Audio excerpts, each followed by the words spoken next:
Hola, buenas tardes, ¿cómo están? Bienvenidos a esta segunda etapa del año, el segundo cuatrimestre, que arranca después de 2 semanas de receso, de descanso que tuvimos en este año tan particular y diferente, por la pandemia, por el aislamiento y por todas esas características diferentes que tuvo este año. Bueno, bienvenidos a los que se van sumando.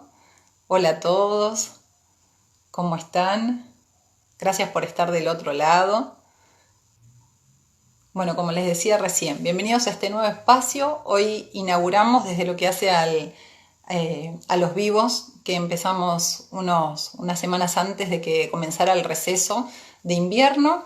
Comenzamos con la segunda etapa, el segundo cuatrimestre del año, así que la idea es que a medida que vayamos avanzando en estos encuentros, si ustedes tienen propuestas de algunos temas puntuales que quieran tratar, algunas cuestiones que les interesen puntualmente, lo vayan haciendo, ya sea en los comentarios que pueden ir escribiendo ahora, y si no, cuando haga la publicación de la receta, porque tenemos receta sorpresa, por supuesto, hoy, como implementamos en los últimos vivos, voy a poner un mail directo de contacto mío para que ustedes puedan mandar ahí la solicitud de temas o inquietudes que tengan, así yo me puedo comunicar por esa vía y bueno, tratar de responder la mayor cantidad de dudas que puedan tener, y si podemos usar este espacio para resolver aquellas inquietudes que puedan tener respecto de la alimentación, cuestiones más específicas de cocina o lo que a ustedes les parezca interesante, vamos a tratar de hacer lo posible como para poder cumplir con las demandas de la mayoría de ustedes, ¿sí? Hola a todos los que se van sumando: Angie, Ofelia, Alicia, Beatriz, Ali. Bueno, de a poquito se van sumando todos. Muchas gracias nuevamente por estar del otro lado.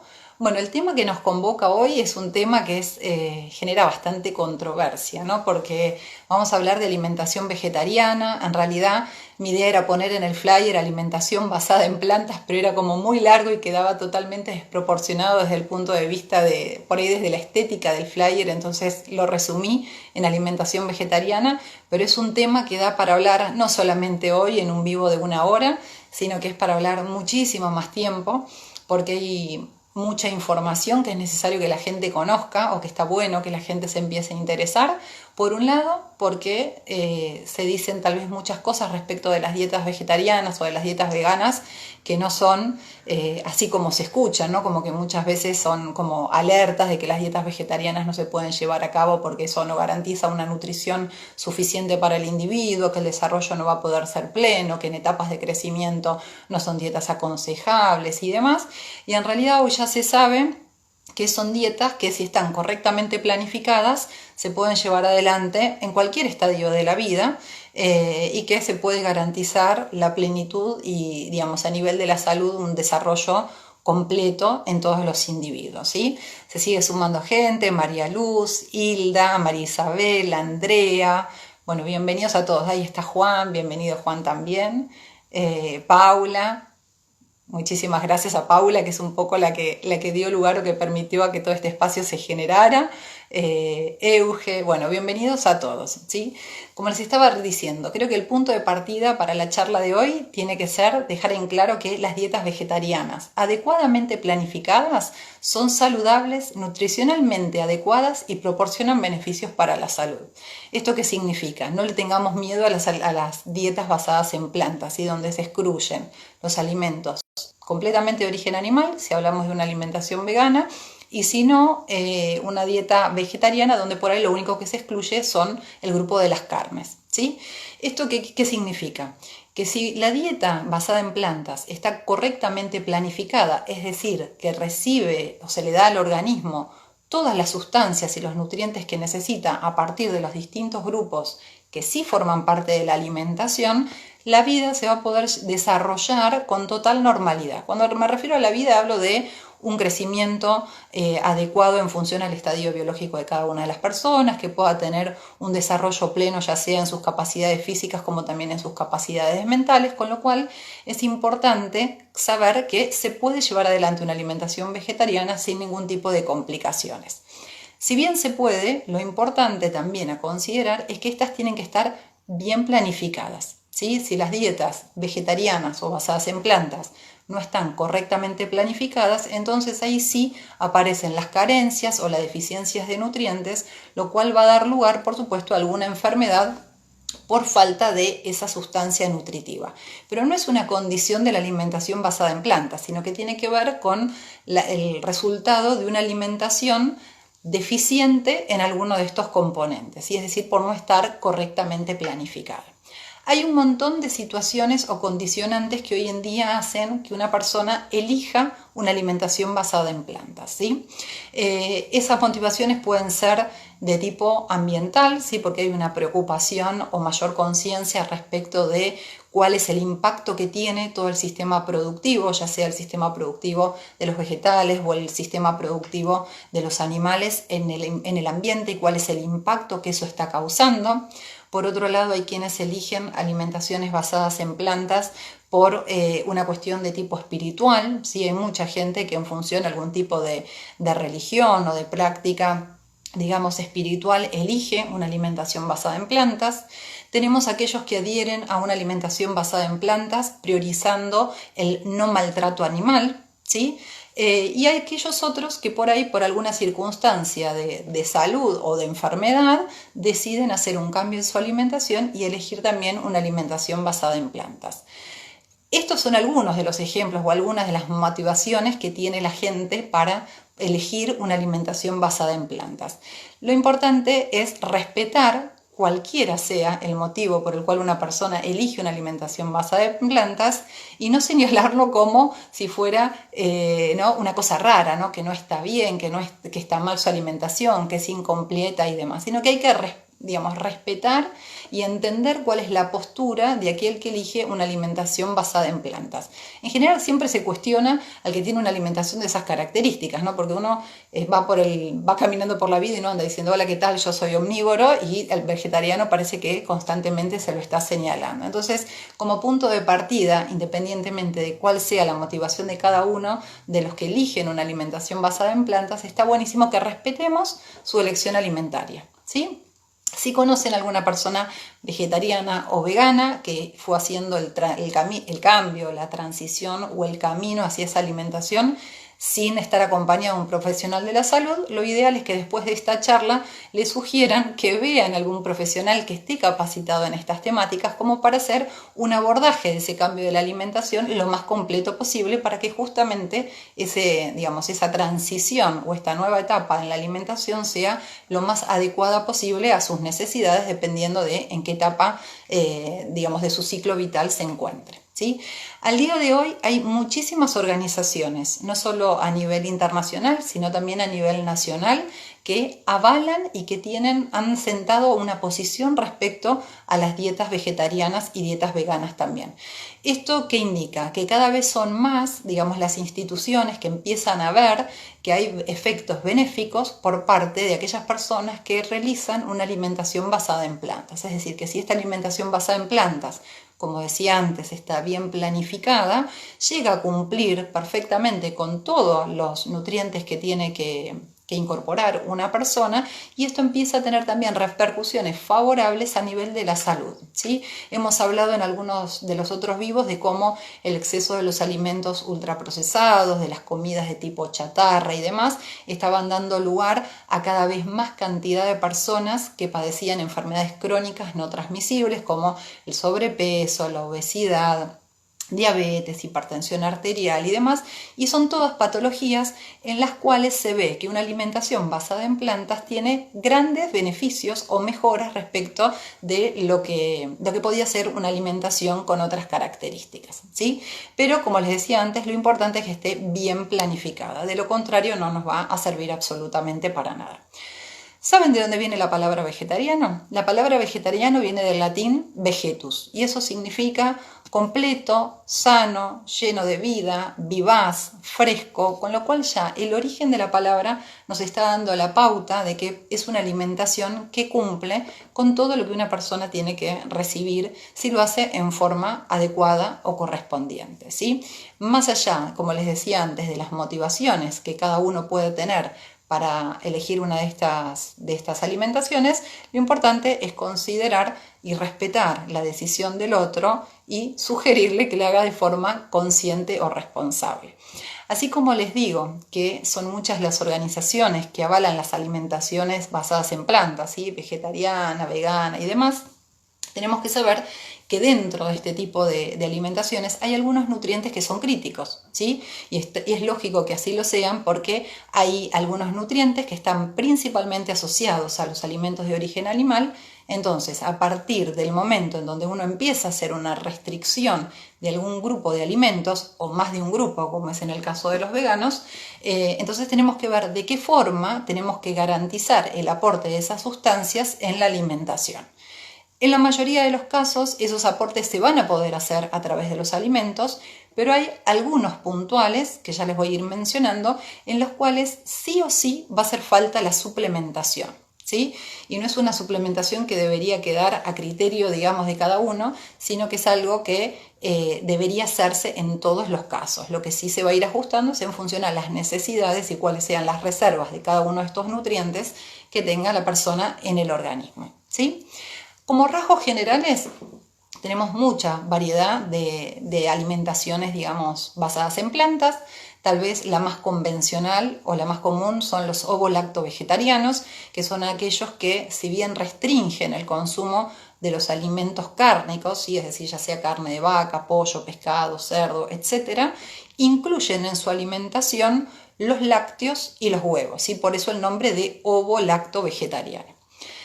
Además de los ovo-lacto-vegetarianos, tenemos los lacto-vegetarianos, es decir, aquellos que sí consumen lácteos, consumen el resto de los alimentos de origen vegetal, pero además de las carnes restringen también el grupo de los huevos, ¿sí? Es decir, que los huevos no los consumen. Tenemos también los ovo-vegetarianos, que son aquellos que sí consumen huevo, pero que no consumen los lácteos y por supuesto que también consumen el resto de los alimentos de origen vegetal. Y los más estrictos de todos, que son los veganos. ¿Por qué digo que son los más estrictos de todos? Porque en el caso de quien elige una alimentación vegana, está eliminando no solamente el grupo de las carnes de su alimentación, sino que además elimina los huevos, elimina la leche y sus derivados y también la miel. ¿Sí? Es decir, que son varios los alimentos o los grupos de alimentos que son eliminados de su alimentación cotidiana. Esta breve introducción respecto de algunos de los tipos de alimentación basado en plantas que existen nos sirven o me dan el pie a mí para decirles que lo ideal, si del otro lado hay alguien que está queriendo hacer un cambio en su alimentación o está buscando mejorar tal vez el perfil de sus ingestas diarias, lo ideal es hacerlo en forma progresiva, es decir, que este cambio de una alimentación omnívora, es decir, una alimentación en la cual se incluyen las carnes, se incluyen los lácteos y también se incluyen los huevos, se vaya transformando en una alimentación primero vegetariana, ¿sí? Es decir, haciendo una restricción tal vez solamente del grupo de las carnes, para después avanzar en forma progresiva a ir restringiendo el resto de los grupos que quieran ir restringiendo en función a cuál sea la motivación que dé origen a ese cambio en la alimentación, ¿sí? Hablo de esto de hacerlo en forma de proceso y no en cambio abrupto por una cuestión de que por supuesto el cuerpo tiene que ir como acostumbrándose a todos estos cambios, ¿sí? Voy a aprovechar para ir saludando que está Mónica, la vi que se conectó Connie también, Euge que está por ahí que dice que ella es ovo-lacto vegetariana. Bueno, hay un montón de alternativas. Lo importante es, en el caso de estar pensando en hacer un cambio o una transición, hacerla en forma progresiva, ¿sí? Como para ir escuchando el cuerpo, cuáles son las necesidades que va teniendo, tener un chequeo o un análisis de sangre previo al momento de iniciar ese cambio para ver un poco cuál es el panorama, cuál es la radiografía de nuestro organismo en ese momento y a partir de ahí ir haciendo todos los ajustes que se consideren necesarios justamente para poder garantizar un adecuado aporte de nutrientes y que no haya ningún tipo ni de deficiencia ni de carencia respecto a cómo debería ser la alimentación de cada uno de nosotros en función al estadio biológico. Hola Gastón que se conectó por ahí, Rosario también. Bueno, bienvenidos a todos los que se van sumando de a poquito en el vivo de hoy. Bueno, como les decía antes, la alimentación vegetariana es la más estricta de todos. Dentro del vegetarianismo también hay otras dos ramas, si se quiere, como son el crudivorismo y el frutarianismo. El frutarianismo está basado exclusivamente en frutas y el crudivorismo tiene que ver con todo lo que sea la ingesta de alimentos crudos, que no se los somete a ningún tipo de proceso de cocción, es decir, que los alimentos se manejan a temperaturas muy bajas, pero acá estamos hablando de dos estilos dentro del veganismo que son mucho más limitados en cuanto a la oferta de los nutrientes. Entonces, por eso las organizaciones que avalan las dietas vegetarianas y veganas no se adentran tanto en este tipo de alimentaciones porque ya son demasiado restrictivas, ¿sí? Dentro de este tipo de alimentaciones hay varios nutrientes que resultan críticos, ¿sí? O que se los considera críticos porque tenemos que prestar especial atención en conocer cuáles son los alimentos que pueden aportar estos nutrientes justamente para no tener ningún tipo de deficiencia en nuestro organismo. El primero de todos, no los voy a mencionar según orden de importancia, ¿no? Pero digamos, todos son importantes independientemente del orden en que los vaya mencionando. El primero que voy a mencionar son las proteínas, ¿sí? Las proteínas son el elemento constitutivo de la célula. Cumplen un montón de funciones súper importantes en el organismo, con lo cual es necesario que formen parte de la alimentación. En una alimentación omnívora, donde se incluyen todos los grupos de alimentos, las proteínas en general, cuando nosotros mostrábamos en uno de los primeros vivos la gráfica de la alimentación saludable, habíamos hablado de las proteínas en el grupo de las carnes y los huevos, de la leche y los derivados también, pero en el caso de las dietas vegetarianas, este grupo, por lo menos el de las carnes, sale de la alimentación, con lo cual hay que garantizar un adecuado aporte de proteínas a partir de los alimentos de origen vegetal, ¿sí? Algo a destacar respecto de las proteínas es que, si lo dijéramos así como en forma muy sencilla, hay algunas proteínas que son completas y hay otras que son incompletas, ¿sí? Las que están dentro de los alimentos de origen animal son completas porque tienen todos los aminoácidos necesarios en una cantidad que es suficiente para el organismo, y en el caso de las proteínas de origen vegetal se las llama incompletas porque hay algunos de estos aminoácidos que forman las proteínas que están en una cantidad menor en comparación con lo que sería una proteína patrón, ¿sí? O con lo que sería nuestra proteína de referencia. Como en los alimentos de origen vegetal, estas sustancias que son los aminoácidos y que son las esenciales para el correcto funcionamiento del cuerpo están en menor cantidad, tenemos que hacer una correcta complementación proteica. ¿Esto qué significa?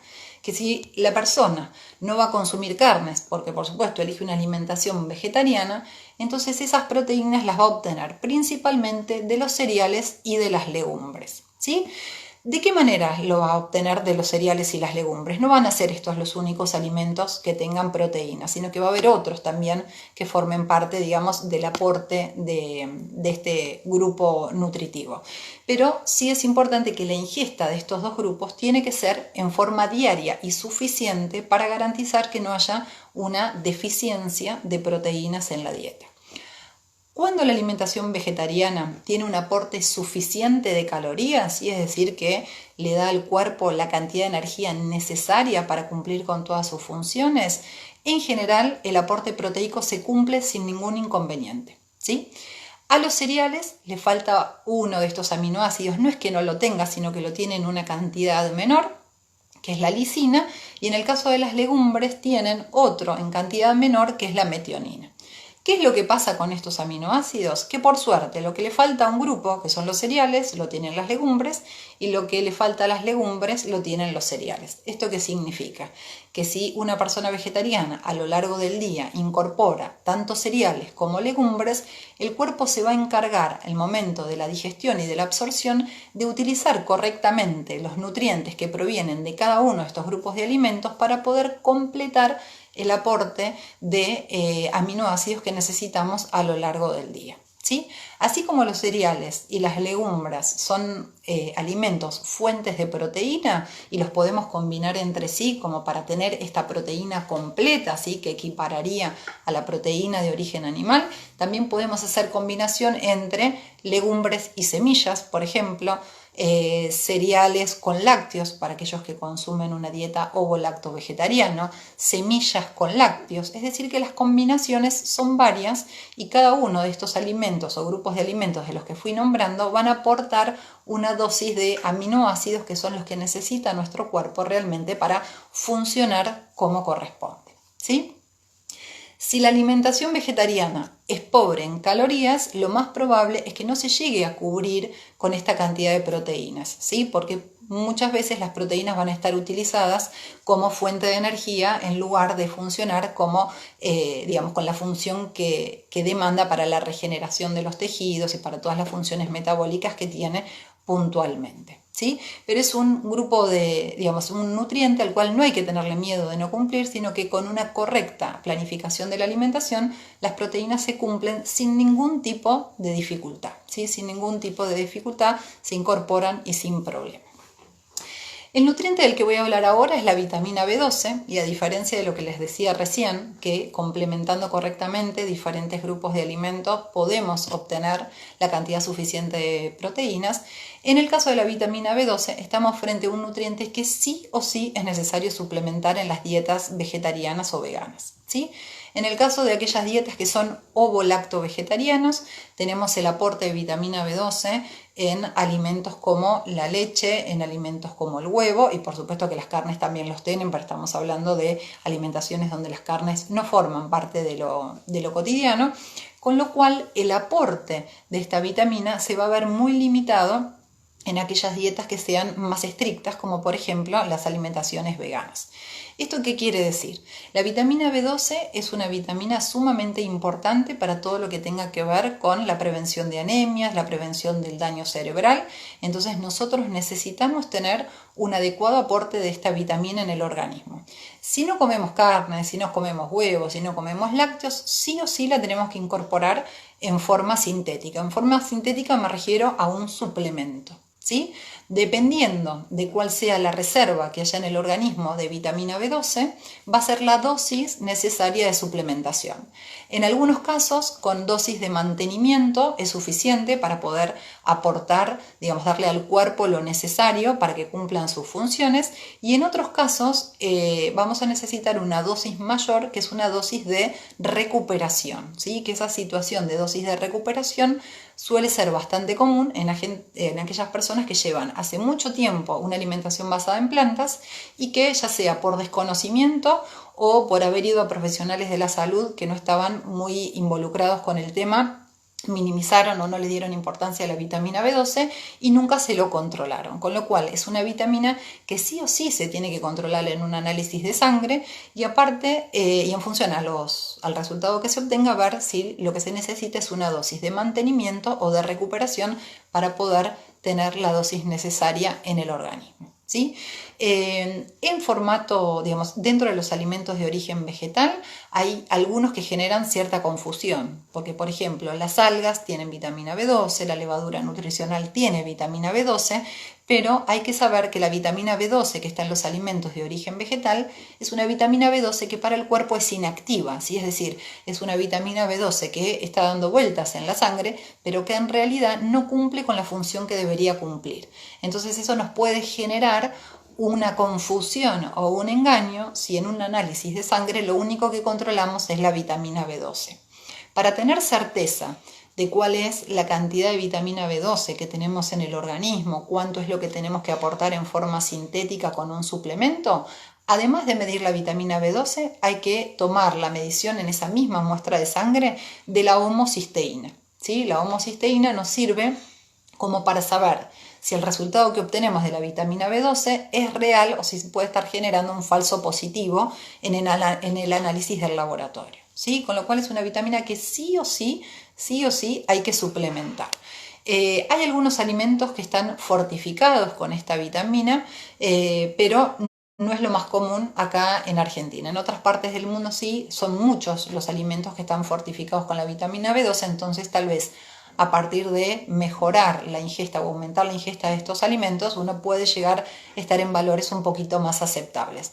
De todas maneras, como les digo siempre, si estamos hablando de un producto que está fortificado, es algo que tal vez está como muy industrializado y tampoco es lo ideal el consumo de ese tipo de alimentos, sino que es preferible elegir alimentos más naturales y pensar en la posibilidad de tomar un suplemento exclusivo de vitamina B12, ¿sí? Bien, además de la vitamina B12 tenemos el tema del hierro. El hierro que también se relaciona con las anemias, también está relacionado con el tema del daño cerebral, dependiendo de cuál sea la etapa, digamos, el estadio biológico de cada uno de nosotros, podemos tener una mayor o menor necesidad de hierro. Las mujeres siempre necesitamos más hierros que los hombres por el tema de las pérdidas menstruales, entonces no es una cuestión menor para desatender. El hierro es un mineral que está principalmente presente en las carnes y la particularidad es que si bien hay alimentos de origen vegetal que tienen una muy buena cantidad de hierro y seguramente todos están pensando del otro lado en las lentejas o en las hojas de espinaca, lo cual es real. Está en una forma, ¿sí? Se lo llama un hierro noem o noemínico, es un formato que el cuerpo no lo puede aprovechar correctamente. ¿Sí? Es decir, que el cuerpo de ese hierro que está en los alimentos de origen vegetal absorbe una cantidad mucho menor en comparación con lo que se absorbe el hierro que está presente en las carnes. Entonces tenemos que hacer algo para mejorar la absorción de ese hierro, ¿sí? Algunos de los recursos más simples y que podemos implementar sin ningún tipo de dificultad es incorporar en las comidas donde tenemos hierro de origen vegetal alguna fruta cítrica, porque la vitamina C favorece la absorción del hierro de tipo vegetal. Si estamos comiendo una ensalada con lentejas o una ensalada con espinaca, condimentarlas con jugo de limón, porque esa vitamina C va a trabajar como favorecedor de la absorción del hierro. Si nosotros mezclamos ese hierro con vitamina A, que son los vegetales de color amarillo, naranja o rojo, también se va a favorecer la absorción de ese mineral. Entonces, de esa forma nosotros no solamente estamos aportando el hierro en buena cantidad con un alimento como las lentejas y como las espinacas, sino que además mejoramos la capacidad del cuerpo de absorberlo. Seguramente comiendo un guiso de lentejas, eso de condimentar con jugo de limón el guiso de lentejas no nos resulta muy tentador, pero sí podemos tomar un vaso de limonada casera preparado o comer luego de ese guiso de lentejas una fruta cítrica como para poder asegurar la correcta absorción de ese nutriente que estamos aportando. Estos alimentos de origen vegetal, además de tener hierro, muchas veces tienen algunas sustancias que son propias del alimento y que funcionan como inhibidores de la absorción. Puede ser que los hayan escuchado, se llaman oxalatos, se llaman fitatos, y nosotros desde lo que hace a las prácticas, digamos, culinarias, tenemos algunos recursos como para mejorar que estas sustancias no interfieran tanto en la absorción del nutriente. ¿Cuáles serían esos recursos? El remojo de las legumbres, los procesos de remojo, de activación, de germinación, que son todos procesos que lo que van a hacer es activar las enzimas que naturalmente tienen los alimentos y que pueden destruir, por ejemplo, los fitatos para mejorar la absorción, en este caso, del hierro, ¿sí? Como verán, más allá de que parece que tienen algunos como puntos negativos, todo va teniendo solución, ¿sí? Porque lo que no se puede reemplazar en forma completamente natural por los alimentos, hay algún suplemento que también es válido de considerar y es necesario en el caso de poder garantizar una salud lo más adecuada posible. Por otro lado tenemos los omega 3. Los ácidos grasos omega 3 son los ácidos grasos que están principalmente asociados a las carnes de pescado, sobre todo a los pescados que son como más grasosos, y obviamente en una alimentación basada en plantas este grupo de alimentos no forma parte de la dieta, con lo cual tenemos que buscar la manera de reemplazar parte de estos ácidos grasos. Estos ácidos grasos también están presentes en la yema de huevo, o sea que digamos, podría ser una vía de incorporación para aquellas personas que sí son ovo-lacto-vegetarianas o ovo-vegetarianas, es decir, que incluyan a los huevos en su alimentación, pero aquellos con una alimentación basada en plantas más estricta, ninguno de estos alimentos forma parte, entonces ahí tenemos que recurrir a los recursos de tipo, digamos, natural o de origen vegetal. Las semillas de chía son un excelente ejemplo de aporte de omega 3, las semillas de lino, tenemos algas, tenemos también los suplementos de aceite de chía que se pueden comprar directamente en las farmacias o en las dietéticas y es una buena forma de suplementar el omega 3, ¿sí? Más allá de que uno habla de este nutriente como si fuera un nutriente crítico en la alimentación vegetariana, la mayoría de los estudios respecto a cuál es la implicancia y la importancia que tiene el omega 3 en la salud de las personas están basados en poblaciones donde tienen un consumo de pescado que es muchísimo más alto del que tenemos naturalmente acá en Argentina. Nosotros, por una cuestión de hábito o costumbre, más allá de que a lo largo y a lo ancho del país puede haber mucha diferencia respecto a cómo es el consumo de pescado, la realidad es que no tenemos una ingesta de pescado muy abundante, no solamente que no comemos cantidad de pescado suficiente, sino que además los peces que principalmente se consumen no son tampoco de los más grasosos, que son los que tienen el mayor aporte de este nutriente. ¿Cuál es la importancia de este nutriente? Es que funciona como prevención de enfermedades cardiovasculares y también como prevención para alteraciones del tipo neurológica. Es decir, que es importante incorporarlos en la alimentación de todos los días. De todas maneras, alimentos como las semillas, en este caso de chía o de lino, a modo de ejemplo, son ingredientes muy fáciles de incorporar en la alimentación vegetariana y vegana, ¿sí? Es decir, forman parte prácticamente de lo cotidiano. Lo podemos agregar en una ensalada, en una sopa, mezclar en algún yogur, que yogur no necesariamente tiene que ser sobre la base de leche, ¿sí? Puede ser un clásico chia pudding, que es algo que se consume mucho en la alimentación basada en plantas, que es una bebida vegetal, que puede ser la base de bebida de almendras o alguna de las otras alternativas, se mezclan con unas semillas de chía y eso se transforma por las características que tiene la semilla de chía de formar como si fuera es un mucílago, entonces da consistencia al elemento líquido en el cual lo mezclemos, queda con la consistencia como si fuera un yogur. Entonces son muchísimas las posibilidades que tenemos nosotros de incorporar estas semillas en la alimentación. Por supuesto que si lo que nos importa es aprovechar el aceite que tienen estas semillas, lo ideal es siempre molerlas, ¿sí? Preferentemente molerlas en el momento, ya sea con un mortero, con un molinillo de café, como a cada uno le resulte más cómodo, más práctico en función a lo que tengan disponible en casa, por supuesto, ¿sí? Bueno, otro nutriente que aparece como crítico de la alimentación vegetariana, sobre todo de las veganas, ¿no? donde se hace una restricción del grupo de la leche y los derivados, es el calcio. El calcio es el nutriente como por excelencia que está asociado al desarrollo de los huesos, al crecimiento y demás. Si bien históricamente se ha asociado a la leche con el calcio, hay otros alimentos que también aportan calcio en buena cantidad y que si uno los consumiera en las dosis necesarias y con la frecuencia correspondiente, uno no tiene problema en cubrir esas necesidades de calcio.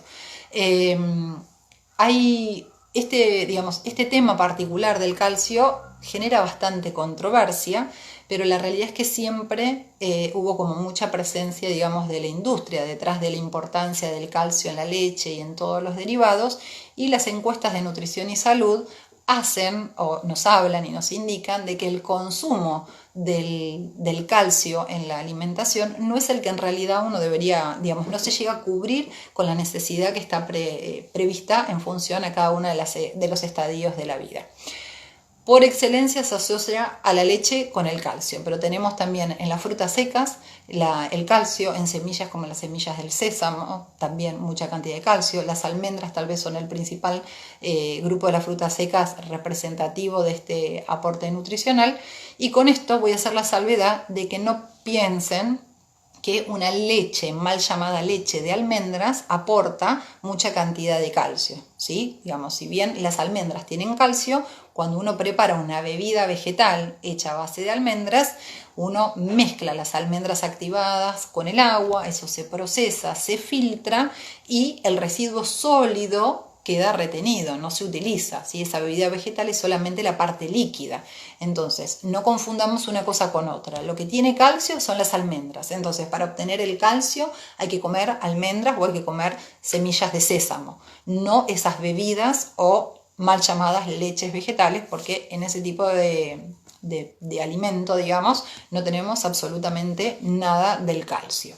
¿Qué es lo que estimula la absorción de...? Ay, bueno, ahí estoy leyendo porque hoy dejé los comentarios encendidos que están dándole la bienvenida a alguien que está desde Valencia, España. Sandra, bienvenida. Bueno, se va sumando gente de todos lados. Esto es la posibilidad de la virtualidad, ¿no? Lo que es asincrónico a distancia, porque cada uno puede estar en cualquier parte del mundo y estamos conectados a través del vivo de Instagram. ¿Qué es lo que absorbe la estimulación del calcio? Algunos de esos ejemplos, las proteínas, ¿sí? Tenemos también la lactosa, que es un hidrato de carbono que está en la leche. Tenemos la vitamina D de dedo, que también favorece la absorción de calcio. El ácido cítrico, esto que hablábamos antes de la vitamina C, que está presente en todas las frutas cítricas.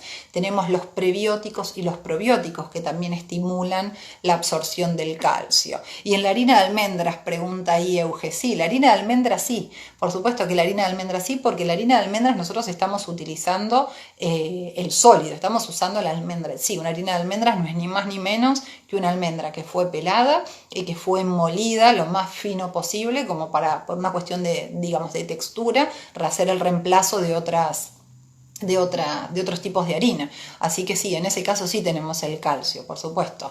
Bueno, hola a la escuela 2 del sexto, que es la escuela donde yo trabajo y que se sumó también ahí en la presentación. María Luz desde Brasil, bueno, bienvenidos a todos. Así como estos factores estimulan la absorción del calcio, también tenemos aquellos que le inhiben, que, volviendo a lo del hierro, están los mismos. Tenemos los fitatos, los oxalatos y también el fósforo, que funciona como inhibidor de la absorción del calcio. Algo que a veces, digamos, un error que suele ser bastante común, que es más una cuestión cultural que otra cosa, es el hecho de tomar las infusiones inmediatamente después de las comidas, ¿sí? Las infusiones tienen taninos y tienen sustancias que muchas veces funcionan como agentes inhibidores de determinados nutrientes. Entonces lo ideal sería siempre separar las infusiones, en cuanto a tiempo me refiero, ¿no? De separarlas, que no queden inmediatamente después de las comidas, porque de esa manera se estaría disminuyendo la capacidad de absorción de los nutrientes que forman parte de cada una de las alimentaciones. Algo que también nos juega en contra a nosotros por una cuestión cultural es el tema del mate, y en esa me incluyo, porque soy de las que está tomando mate mientras está preparando la cena, y con el último mate prácticamente me siento a comer. El mate también funciona como inhibidor de algunos nutrientes. Entonces, separar todas las infusiones un poco más de los horarios de las comidas principales, sobre todo como para poder garantizar que se absorban correctamente todos los nutrientes que estamos aportando en cada una de las comidas. Asociado al calcio, ¿cuál es el otro nutriente que siempre está? La vitamina D de dedo. La vitamina D de dedo en este momento creo que es un problema para toda la población por el tema del encierro, básicamente. La vitamina D nosotros la podemos incorporar a través de los alimentos, ¿sí? Como la leche. Hay leches que están fortificadas con vitamina D, es decir, que tienen un agregado de una cantidad extra de vitamina D. Las yemas de huevos, hay alimentos como los cereales que están fortificados también. Los cereales, me refiero a esos cereales que se venden para el desayuno. Saben que yo no soy jamás los voy a estimular a comprar ni a comer ese tipo de productos que vienen súper procesados, que tienen azúcar agregada y demás, pero hay que destacar que hay algunos de ellos que tienen vitamina D agregada. Y otra fuente de la vitamina D es la exposición al sol. ¿De qué va a depender la cantidad de vitamina D que nuestro cuerpo pueda fabricar a partir de la exposición solar?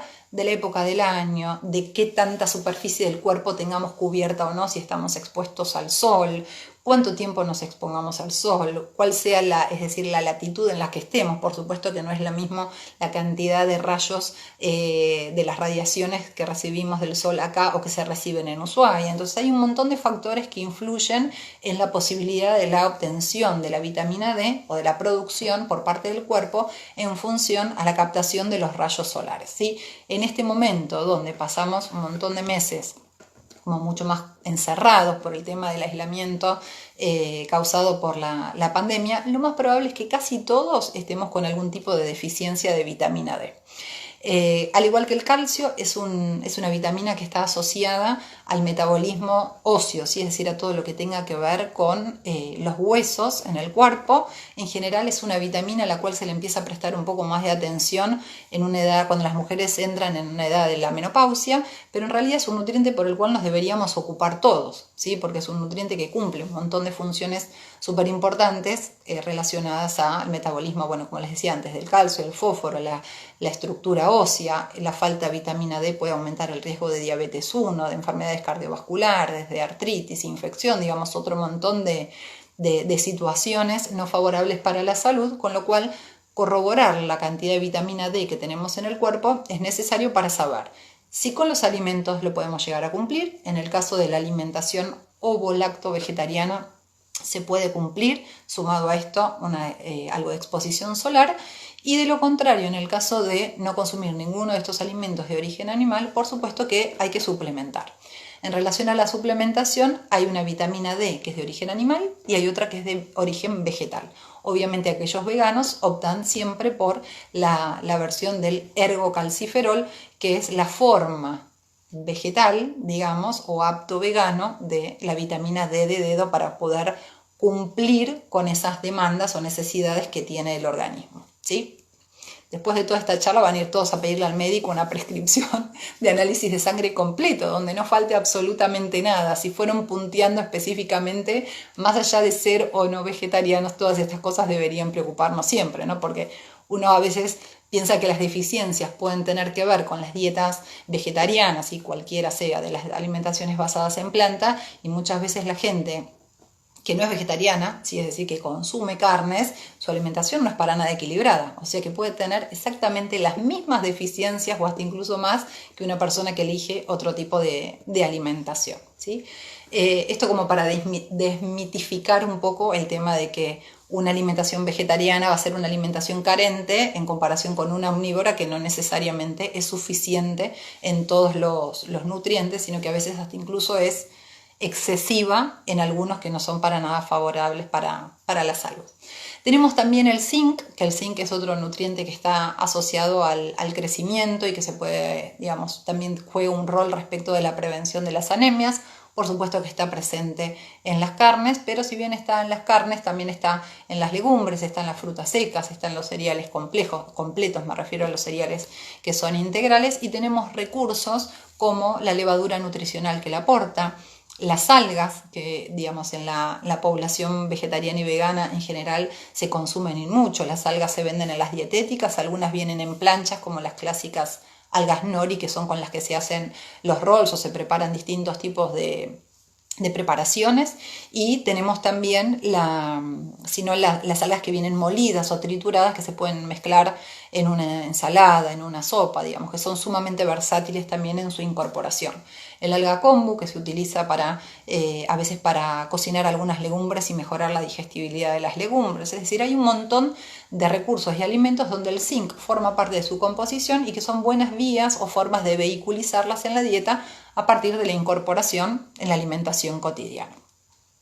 Tenemos también el yodo, que el yodo está principalmente asociado al correcto funcionamiento de la tiroides. Acá a nivel nacional tenemos las sales, si prestan atención al rótulo, las sales están enriquecidas, ¿sí? Yo hasta ahora les venía hablando de alimentos fortificados, les dije que había algunos alimentos que estaban fortificados, por ejemplo, con vitamina D, algunos otros alimentos que tal vez estaban fortificados con calcio, es decir, que una empresa decide agregarle una cantidad extra de un nutriente a sus productos. En el caso del yodo, acá a nivel nacional, hace varios años atrás se decidió suplementar a la sal, es decir, agregarle a la sal de mesa una cantidad extra de yodo para prevenir una deficiencia poblacional. Esa deficiencia poblacional tenía que ver con la presencia del bocio, que era una enfermedad causada justamente por la falta del yodo. Entonces, en su momento se decidió enriquecer la sal con este nutriente. ¿Por qué? Porque era un ingrediente relativamente barato, de consumo masivo, entonces de esa manera el nutriente podía llegar en mayor medida a la población. Hoy en día creo que ningún nutricionista que le preguntaran en qué podrían agregar el yodo recomendaría la sal, porque justamente las encuestas de nutrición y salud hablan de que consumimos muchísima más cantidad de sal de la que en realidad deberíamos consumir. sal como producto comercial, ¿no? El problema es el sodio. Entonces, bueno, el yodo está principalmente en los pescados, en los mariscos, en la sal, en nuestro caso, con lo cual todo lo que sean las algas pueden ser un complemento digamos, de este alimento. Hasta acá con los nutrientes críticos, ¿sí? Con todo lo que habría que tener en cuenta. Lo que más me importa de lo de hoy es que si hay algún padre que está preocupado por una alimentación basada en plantas de alguno de sus hijos, se quede tranquilo de que una alimentación basada en plantas puede ser totalmente saludable siempre y cuando esté bien planificada. Por eso hago la aclaración. Y lo ideal es hacer el cambio a una alimentación vegetariana o vegana en forma de proceso y acompañado por un profesional de la salud que esté capacitado en esta temática como para ir haciendo juntos durante el proceso todos los ajustes necesarios y no, digamos, que sea realmente un beneficio o algo positivo para su salud y no que sea una complicación. Así que eso en primera medida. En segunda medida, más allá de que uno hace especial hincapié, o hoy por el tema del vivo, digamos, en el tema de saber cómo está nuestro organismo respecto de los valores que pueden arrojar un análisis de sangre, todos deberíamos tener la costumbre de por lo menos hacer un chequeo una vez al año, donde no solamente pedir las cosas básicas que pide el médico, que no está mal, digamos, lo que se pide, pero a veces sí agregar algunos otros datos, ¿sí? Esto de la vitamina D, averiguar un poco qué es lo que pasa con la vitamina B12. Yo trabajo mucho con tercera edad y a pesar de que no son vegetarianos, cuando uno mide la vitamina B12 en pacientes de tercera edad, siempre hay déficit de esta vitamina. Entonces no es una cuestión menor, va más allá de ser o no ser vegetariano, ¿sí? Entonces está bueno investigar o conocer un poquitito más en relación a estas cuestiones como para hacer un cambio de alimentación en forma responsable y tal vez sin necesidad de hacer un cambio en la alimentación, podría hacer ajustes suficientes como para que la nutrición sea lo más adecuada posible. Sé que del otro lado me consta, porque hay gente que conozco que si bien no son vegetarianos, tienen una ingesta de carne que es muy baja, entonces en esas personas tampoco se cumple el aporte de B12 probablemente. Entonces saber cuál es la cantidad de vitamina B12 que tenemos en sangre para ver si es necesario o no suplementar, me parece que es súper importante. Bueno, y antes de que se nos acabe el tiempo, hoy por suerte no tuvimos problemas tecnológicos como la última vez, habrán visto las fotos para los que estuvieron chusmeando. Hoy los voy a tentar con una exquisitez vegana, ¿sí? Esto que tengo acá, voy a ir girando el platito porque tengo 3 opciones distintas para que se las vean, es decir, la base es la misma de las 3, exactamente igual, lo único que cambia son sus cubiertas, que tampoco son cubiertas, es algo así como si fuera un rebozado. ¿Qué tengo acá? Unas super trufas veganas, ¿sí? Super trufas porque realmente son riquísimas, riquísimas, muy fáciles de hacer. Una taza de dátiles. Yo usé dátiles porque tenía, pero en el caso de no tener dátiles los pueden reemplazar por ciruelas de las deshidratadas, las que se compran en la dietética, por pasas de uva si es lo que tienen disponible, digamos, algo que tenga una fruta deshidratada, que sea carnosa, que se pueda hidratar un poco como para darle la consistencia necesaria y después de hidratarla un rato con agua hirviendo se escurre. Una vez que esa fruta que hayan elegido, dátil, pasa de uva, ciruela seca, damasco si tienen damasco, si les gustan los damascos secos, no importa, lo que ustedes quieran, que ya está escurrida, lo ponen en una procesadora, en un mixer, lo que les resulte más cómodo, y lo procesan junto con. Estas les puse 2 cucharadas de manteca de maní, una manteca de maní que tenía hecha casera. Si no tienen mantequilla de maní casera, puede ser comprada. Si no tienen mantequilla comprada, lo pueden mezclar 2 cucharadas de un queso crema, si son ovolactos vegetarianos. Si tienen el untable de algunos... ¿cómo es que se dice? Los untables a base de porotos y de almendras y que vienen, por ejemplo, con sabor dulce de leche, se lo pueden mezclar también. Aparte de eso, que le va a dar un poco más de humedad, le agregué una taza de coco rallado, le agregué cacao amargo un poquito como para que tuviera la consistencia necesaria y después lo único que hay que hacer es enchastrarse las manos. Sí, enchastrarse las manos para armar las bolitas y acá 3 opciones diferentes. Las que se están viendo acá en primera plana, esta de acá, una vez que estaba hecha, la pasé por semillas. Estas son semillas de sésamo blanco, sésamo negro y también había mezcladas de sésamo integral, ¿sí? Es decir, que acá tenemos un montón de nutrientes. Estas otras, coco rallado, y las de acá con cacao amargo, ¿sí? ¿Qué podemos reemplazar? Con lo que quieran, frutas secas picadas. Acuérdense lo mismo que les dije en el último vivo, que fue el de las barritas de cereales y el de las sopas.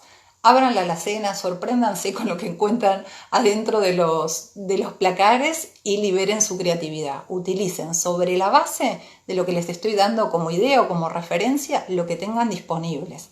Tengo esto, bueno, me sirve en reemplazo de tal o cual cosa. Piensen en cuál es la función que va a cumplir cada uno de los ingredientes dentro de la receta. Si es algo húmedo, reemplazarlo por algo húmedo. Si es algo más seco, por alguna otra variante de algo más seco. Y así sucesivamente. Ah, y el secreto. Tienen ralladura de limón. Eso me olvidé de decírselos. Con lo cual es súper dulce, muy rica y tiene como un toquecito de acidez cuando uno muerde la ralladura, que queda, desde mi punto de vista, espectacular. Bueno, ahí preguntan, ¿cucharadas de sopa? Sí, en realidad de la mantequilla de maní le puse 2 cucharadas de sopa. Lo que pasa es que las cucharadas tamaño sopa de ahora no son las de la sopa de la abuela, que de verdad tenían buena cantidad de contenido, son como medias planitas. Igualmente es una receta que no tiene fórmula mágica, ni secreta, ni mucho menos. El tema es tener una consistencia lo suficientemente maleable como para poder armar estas trufas y después pasarlas por lo que quieran, ¿sí? Por lo que quieran, lo que tengan disponible, lo que les guste, como sea. Tienen harina de almendras, si quieren reemplazar el coco rallado por harina de almendras, lo pueden hacer sin problemas. Quieren ponerle más cacao a la preparación, también. Les quieren, para los que son ovolactos vegetarianos, en lugar de la mantequilla de maní, le quieren poner dulce de leche, lo pueden hacer. Opciones hay muchísimas. Elijan la que más les guste. La idea de esta receta en particular era hacer una propuesta. Es vegana, o sea que no estamos dejando de lado a los veganos acá, sino que los estamos incluyendo. Y si es vegana lo puede comer un vegetariano, un ovolacto vegetariano, un ovo vegetariano, y ni hablar de los omnívoros, ¿sí? Todos podemos disfrutar de algo que no solamente es vegano, sino que además es riquísimo. Riquísimo en sabor y súper rico en nutrientes. ¿Cómo se hace la mantequilla de maní? Bien, la mantequilla de maní se hace súper fácil porque en realidad esa mantequilla es producto de la cantidad de aceite que tiene el propio maní, ¿sí? El propio alimento. O sea que con la fricción que uno va a ejercer a través del procesado del maní, va a ir largando el aceite y se va a ir formando como esa pasta. Hay quienes le agregan una pizquita de sal, a veces se le agrega un poquito de aceite de coco. Yo en esta que tenía preparada la vez pasada le había puesto un poco de aceite de coco, pero si no se le puede agregar un poquitito de aceite de oliva, no va a modificar el sabor, digamos, no va a quedar para nada fuerte. Algunos le agregan si quieren un poquito de azúcar, pero esta no tenía nada, era simplemente el maní procesado con una pizquita de sal y, como les dije, el aceite de coco, nada más que eso. Siempre se hidratan los frutos para estas trufas y es lo ideal, sí, es lo ideal. Hidratados solamente con agua caliente. Yo los hidraté por una cuestión de que, como a veces están muy secos, para que tengan un poco más de humedad y al momento de procesarlos se pueda hacer sin mayores dificultades. ¿Los pueden procesar más en seco? No debe haber problema. Lo que sí van a necesitar después es agregarle algo extra de humedad. Ese algo extra de humedad podría ser, por ejemplo, un poquito de rum, alguna bebida, alguna otra bebida que les guste, como para saborizarlas. Ahí ya no sería apto niño, porque no tiene cocción, o sea que el alcohol quedaría en la trufa. Pero bueno, son todas opciones que están disponibles también para pensarlas. ¿Qué le puedo poner para endulzar? En estas no hace falta nada, los dátiles son súper dulces, todas las frutas deshidratadas como los dátiles, las pasas de uva, las ciruelas, los damascos, como es una fruta a la cual se le extrae el agua, así se deshidrata, queda muy concentrada en hidratos de carbono. Entonces esa concentración de hidratos de carbono le da la cantidad dulce, digamos, el dulzor necesario. Si a pesar de eso no resultara suficiente para vos, una opción puede ser... Hoy Viviana, bueno, ¿qué tal? Está ahí, que dice mil gracias, profe. Una opción sería agregar miel, si consumís miel. Si no consumís miel, podés agregar algún tipo de azúcar, azúcar mascabo, un azúcar orgánica, un azúcar común también. Y si querés no agregar una cantidad extra de calorías, puede ser algún tipo de endulzante no calórico, como algún edulcorante. Son todas las opciones que podemos dar. También pueden ser café para hidratar, totalmente, sí, café para hidratarlas, tal cual, un café recién preparado, bien calentito, como para que el calor permita correcta hidratación, sin ningún problema.